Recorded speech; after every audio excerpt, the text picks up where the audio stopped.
dünyanın ən qədim duz mədənlərindən olan Naxçıvan Duz Dağında möhtəşəm bir tədbirin açılış mərasimində, plenar iclasında iştirak etdik.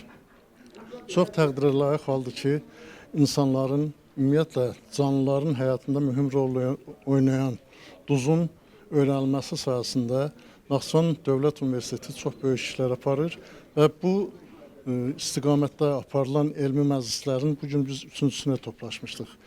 Ümumiyyətlə, Naxçıvan Dövlət Universiteti bu cəhətdən artıq işlərə imza atan bir ali təhsil müəssisəsi kimi diqqəti cəlb edir. Naxçıvan duz mədəni hələ qədim zamanlardan insanların istismarına verilibdir. Aparılan arxeoloji qazıntılar göstərir ki, Naxçıvan Duz Dağında hələ eneolit dövründən duz istehsalına başlanılmışdır.